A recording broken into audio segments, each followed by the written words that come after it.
Hey, what is up everyone? Welcome back to the Animous, and today we're doing part 2 of your Paint Your Model Kits tutorial. Let's get right to it. So if you all remember the last tutorial, in the last tutorial we went ahead and prepped our parts for paint. We went and sanded, washed, took all the dust off, and then we went ahead and primed our parts. Now if you are all at the same stage, then you should already have that smooth finish and it's already cured and you don't have to worry about anything else. Today we are going to do a little bit of pre-shading and getting that part ready for paint. Now with that being said, for the gloss black here, we will be going ahead and spraying the metallic color that we want for it on it right away, since it won't require any pre-shading whatsoever. After that, we will go ahead and let it cure for the last step. Now for the black part here, we're gonna go ahead and spray it with the pre-shade, and we're gonna start pre-shading it with the colors. Now I will be showing you some of the techniques that I use when I am pre-shading parts, so that way you guys can have an idea of what pre-shading looks like when it comes to painting your model kits. So now that the parts are all ready, what I'm going to do is that I'm going to grab my brush. We're going to go ahead and brush all the parts, get them on the alligator clips, and then we'll head over to the paint area so we can start our pre-shade.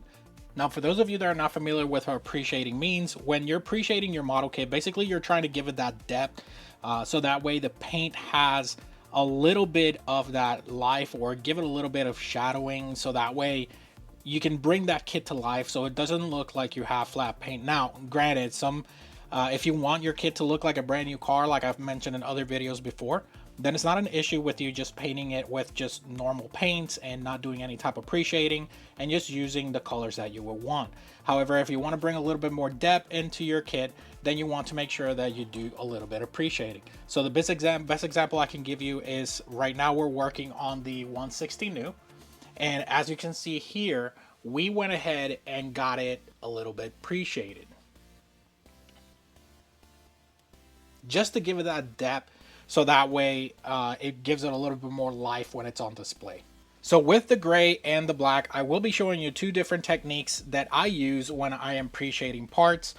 Depending on the application, or depending on what it is, it could be different colors.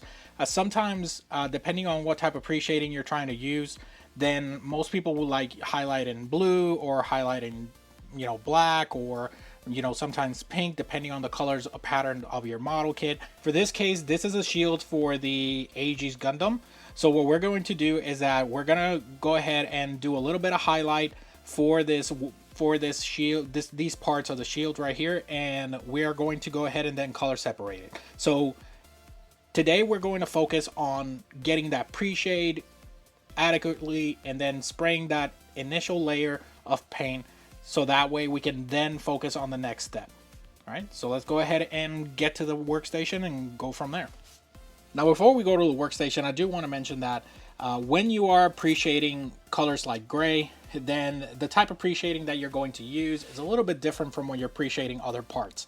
For example, in this case, you will want to highlight all the curves and all the actual sharp areas with the colors that you want to pre-shade, and then go from there. Some people might say, well, you could just use a darker color on all the borders as well. That is correct. You can actually do that as well. We will do that today with this one. In regards to the black primer, then it's a little bit different because it's already dark. So what you're going to do is that you're going to highlight the inside of the part. All these areas at the inside of the part, you're going to highlight that with a lighter color, whether it be white, gray, or whatever color you would like to use. So that way, whenever you spray the actual color on it, it actually brings out that pre-shade. And we will be seeing that once we finish doing the pre-shaded here. So let's go ahead and move on to the workstation.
right, everyone, so welcome back. So now that we have gone ahead and pre-shaded our parts, we're gonna go ahead and let them sit.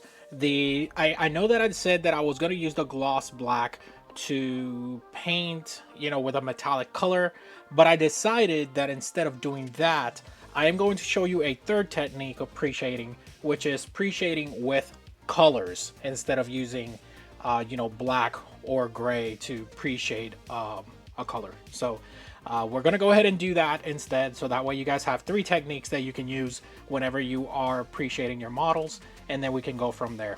So thank you so much for watching, and watch out for the next episode where we're gonna start spraying some colors on these parts and getting that depth and those shades that we want for those colors out into the open. See you guys next time.